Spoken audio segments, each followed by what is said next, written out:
देखो, निष्काम कर्म समझने के लिए गीता का भगवान जो है जी, भगवान कृष्ण, इन्होंने जो गीता में ज्ञान दिया है राइट, कि तू कर्म के चक्कर में मत पड़, हम्म, तू अच्छा कर्म कर, मेरी याद में कर। तो तू मेरी याद में जो भी कर्म करेगा वो निष्काम कर्म होगा। क्या होगा? निष्काम कर्म होगा। क्योंकि उन्होंने बताया कि तू अच्छा कर्म करेगा तो भी भोगने के लिए मनुष्य अवतार में आना पड़ेगा, ठीक है। और बुरा कर्म करेगा तो भी भोगने के लिए मनुष्य अवतार में दोबारा आना पड़ेगा। इसलिए तुम्हें जन्म मरण के चक्र से छोड़कर मैं तुम्हें परम पद देना चाहता हूँ। क्या देना चाहता हूँ? ठीक है, परम पद देना चाहता परम पद माना परम धाम में ले जाना चाहता है, ठीक है। अमर लोक ले जाना चाहता है। ठीक है, तो आत्मा, मनुष्य आत्मा जब निष्काम कर्म करती है, राइट, मतलब अकर्म होता है। निष्काम कर्म माना अकर्म। सत्य कर्म से तुम्हें भी जन्म मरण के चक्र में आना पड़ता है, क्योंकि उससे भी कुछ अच्छा मिलने वाला है। तुम, हाँ, तो सत्य कर्म से तुम स्वर्ग में जाते हो, राइट, और बुरे कर्म से तुम नरक में जाते हो। बिल्कुल ठीक है। हाँ, तो दोनों से भोग है ना। हाँ, तो स्वर्ग में जाओगे तो वहां भी देवता भोगी थे, हम्म, सोमरस पीते थे, नाच करते थे, डांस करते थे, राइट, तो भी एक दिन गिर के तुम्हें देवता से मनुष्य बन जाओगे। बिल्कुल। तो कर्म की थियरी गीता में बहुत अच्छी बताई है भगवान कृष्ण ने। उन्होंने बताया कि तू निष्काम कर्म कर, मेरी याद में कर्म योगी बन। क्या? तो बाबूजी, योग, त्याग और तपस्या, ये सब चीजों से ही निष्काम कर्म होता है?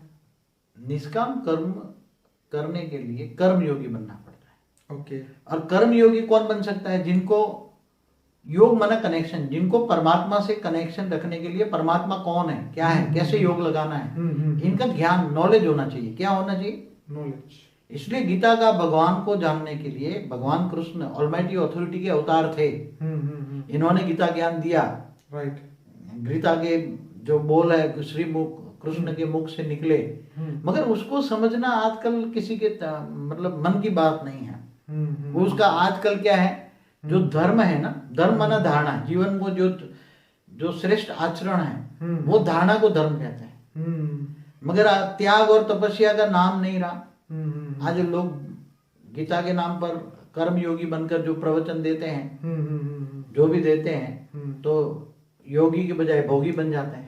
बाबूजी, कई धर्मों के अंदर इसे एंडलेस नॉट कहा गया है, जैसे कर्म की गांठ बताई गई, जैसे interlocking of cause and effect, कार्मिक साइकिल दैट कंटिन्यूज इटर्नली, मतलब अनंत समय तक वो जो है गांठ पड़ी रहती है, एक से दूसरी, दूसरी से तीसरी, अनंत समय तक ऐसे।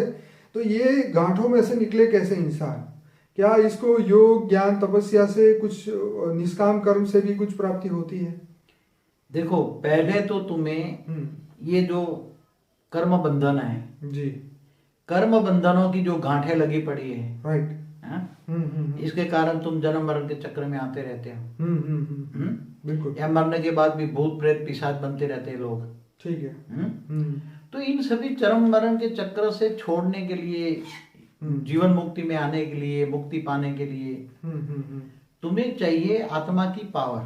क्या चाहिए? आत्मा की पावर। कोई भी चीज के लिए तुम्हारा विकर्म जलकर भस्म करना है। क्या है? तुम्हारा विकर्म है, तुम्हारी आत्मा में रिकॉर्ड पड़ा है। राइट। तुम्हारा कारण शरीर में है। ठीक है। कर्मों के कारण तुम्हें शरीर मिलता है।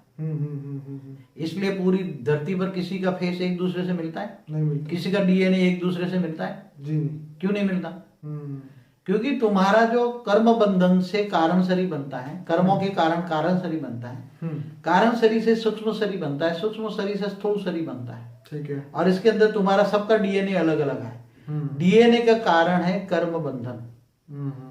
सबका कर्म बंधन अलग है, इसलिए सबका डीएनए अलग है। अब इन कर्म बंधनों से, इन डीएनए से छूटना है तो तुम्हें चाहिए आत्मा में पावर। राइट। अब आत्मा में पावर कहां से आएगी? सोचो, कौन देने वाला है पावर? हाँ, परमात्मा। तो परमात्मा कौन है?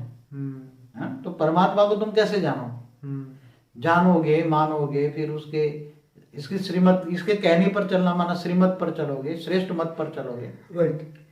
तो ये जो श्रेष्ठ मत है, श्रेष्ठ मत क्या है?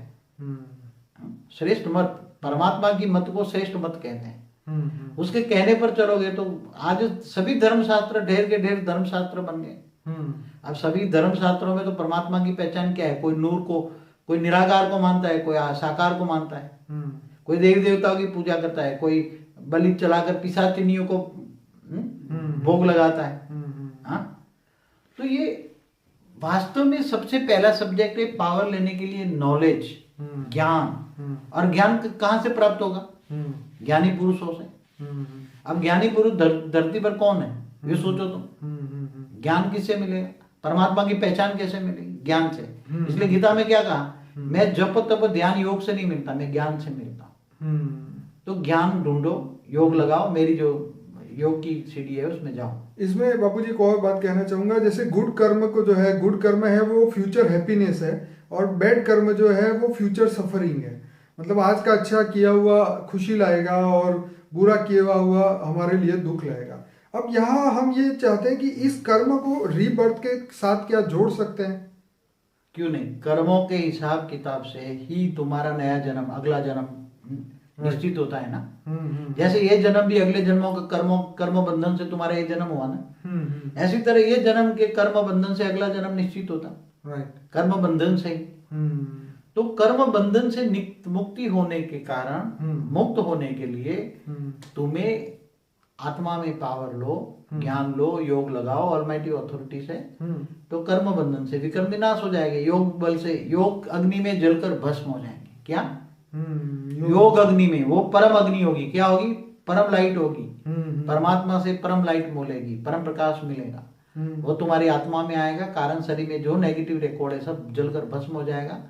आत्मा तमो प्रधान से सतो प्रधान बन जाएगी और तुम परम धाम पहुंच जाओगे। उसके पास जाओगे, जिसको याद करोगे उसके पास पहुंच जाओगे और वो परम पद को पाओगे। जन्म मरण के चक्र से तुम छुटकारा पाओगे।